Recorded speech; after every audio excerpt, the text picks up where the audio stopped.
berbicara melalui mulut hamba-Mu. Sampaikan apa yang menjadi isi hati-Mu, sehingga kami boleh mengerti apa yang menjadi kehendak Allah, apa yang baik, yang berkenan, dan yang sempurna di hadapan Tuhan. Bagi Tuhan segala hormat dan kemuliaan. Dalam nama Yesus kami siap. Haleluya. Amin. Mungkin Bapak Ibu Saudara belum pernah mendengar tentang teori kuda mati. Nah, teori kuda mati ini adalah peribahasa yang dikenal oleh bangsa Indian di Amerika. Apa yang dimaksud dengan teori kuda mati?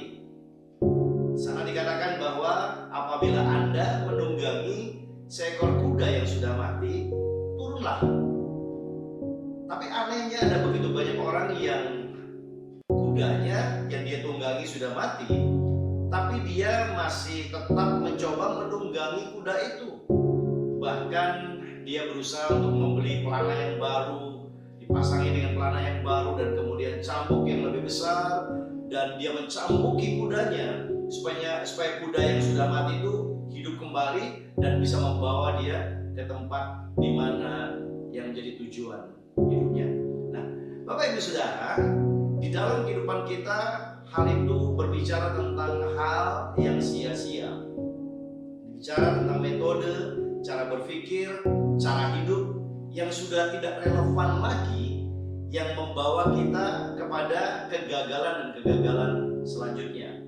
Ada satu hal yang sederhana tentang orang gila, ya. Salah satu definisinya adalah melakukan sesuatu yang sama tetapi mengharapkan hasil yang berbeda. Teori kuda mati ini mengajarkan kita bahwa di dalam kehidupan ini kita mesti waspada. Ada banyak hal yang harus kita tinggalkan pada waktu sesuatu yang kita percayai atau sesuatu yang sedang kita kerjakan itu tidak lagi relevan. Turunlah, sangat dikatakan. Ya, ada sebuah contoh sederhana tentang teori kuda mati ini di dalam dunia marketplace. Kalau Bapak Ibu Saudara pernah dengar tentang handphone dengan merek Nokia, beberapa puluh tahun yang lalu di zaman saya masih muda, ya, handphone Nokia ini merajai pasaran handphone. Bahkan ada satu jenis handphone yang di sana dikatakan handphone sejuta umat. Begitu hebatnya. Nah, di satu waktu ada sebuah perusahaan yang menawarkan operating system yang baru kepada Nokia. Ya, ini untuk dipergunakan di smartphone. Masalahnya adalah Nokia dengan Symbian-nya merasa bahwa mereka masih eksis dan mereka tidak perlu ada upgrading.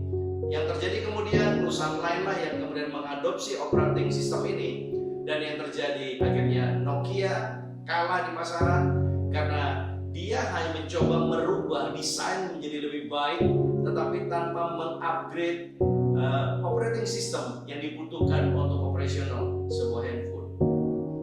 Sangat disayangkan, dan hari-hari ini mungkin kita tidak lagi terlalu banyak mendengar tentang Nokia. Ada begitu banyak smartphone yang mungkin harganya tidak lagi mahal, tapi punya operating system yang sangat hebat dan luar biasa dan bisa membantu banyak orang. Ada sebuah ayat di dalam Matius 6 ayat 20. Sana dikatakan, tetapi kumpulkanlah bagimu harta di sorga. Karena di sorga, ya, ngengat dan karat tidak dapat merusakkannya, dan pencuri tidak dapat mencuri, tidak dapat membongkar serta mencurinya.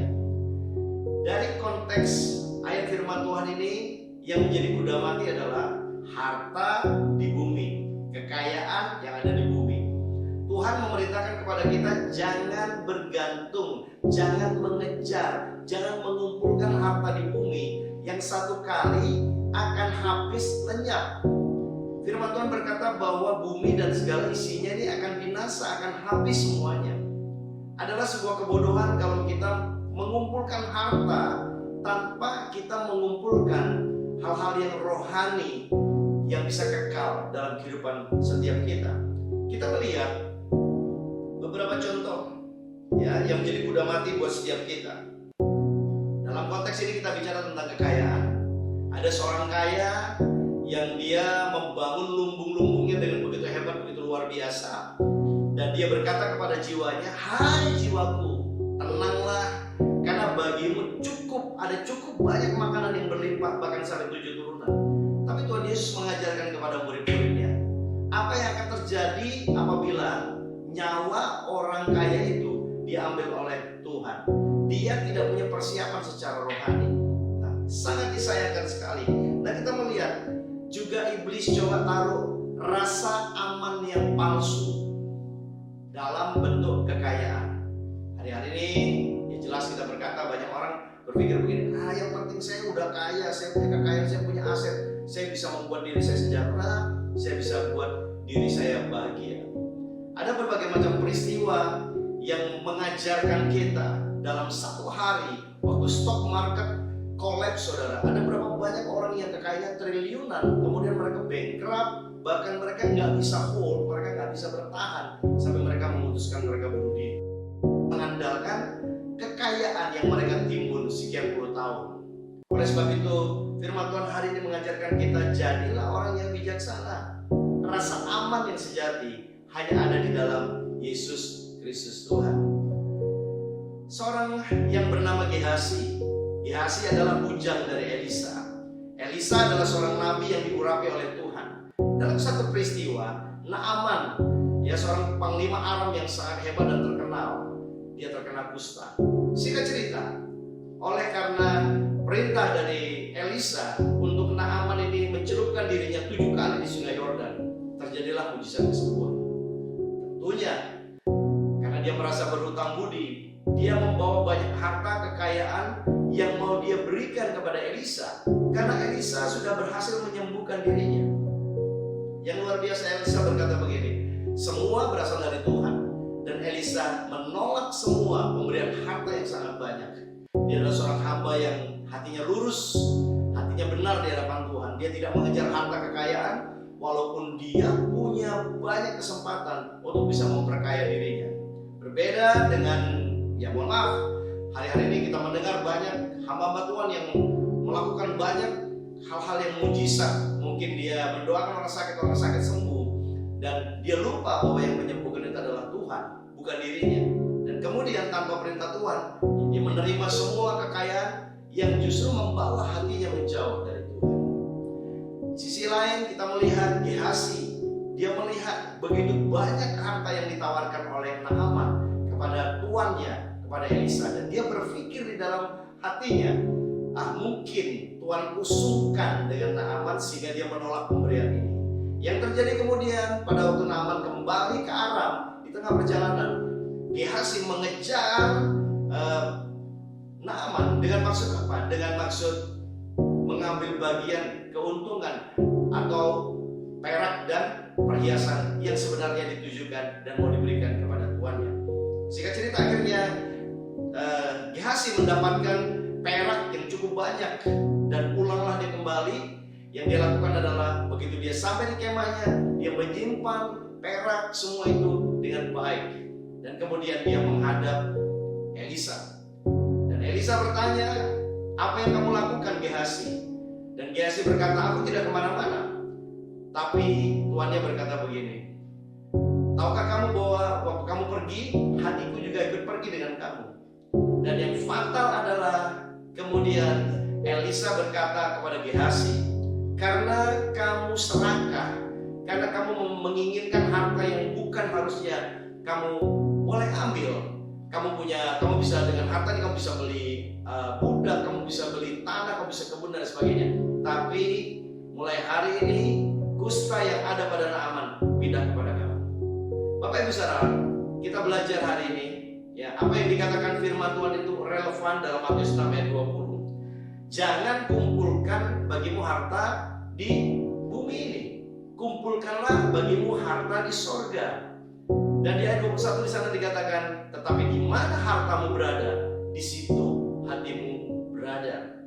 Harta dunia ini hanyalah alat, bukan prioritas.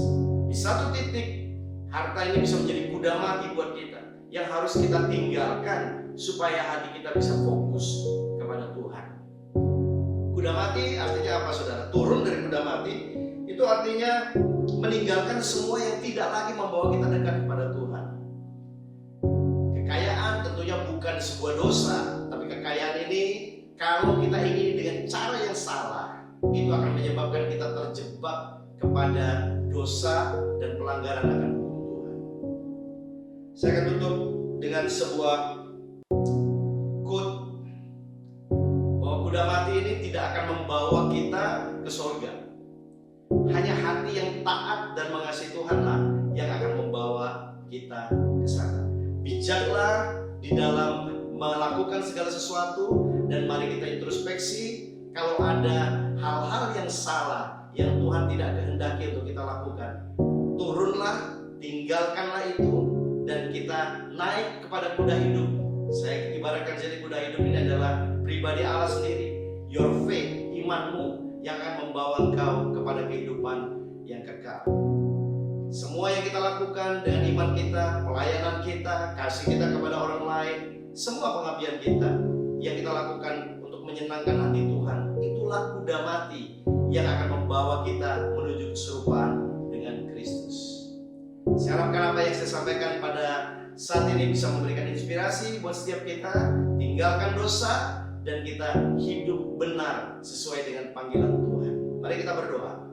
Bapa di surga, terima kasih Engkau mengingatkan kami bahwa hidup kami adalah milik-Mu dan kami adalah hamba-hamba-Mu. Oleh sebab itu kami belajar untuk mereview seluruh kehidupan kami. Kalau ada hal-hal dari dunia ini yang mengikat hati kami, entah itu kekayaan, entah itu kenyamanan, entah itu dosa dalam bentuk apapun, kami mau lepaskan itu, kami mau turun dari kuda mati itu, tapi kami mau melakukan semua dengan iman dan dengan mata yang tertuju kepada Kristus, sehingga kehidupan Kristus ada dalam kehidupan kami dan kami boleh layak di hadapan Tuhan. Kami bersyukur dan kami serahkan seluruh kehidupan kami supaya kami tetap ada di dalam kehendak dan rencana Tuhan. Bagi Tuhan segala hormat dan kemuliaan. Haleluya. Amin. Salam sejahtera untuk kita semua. Tetap semangat. Tuhan Yesus memberkati.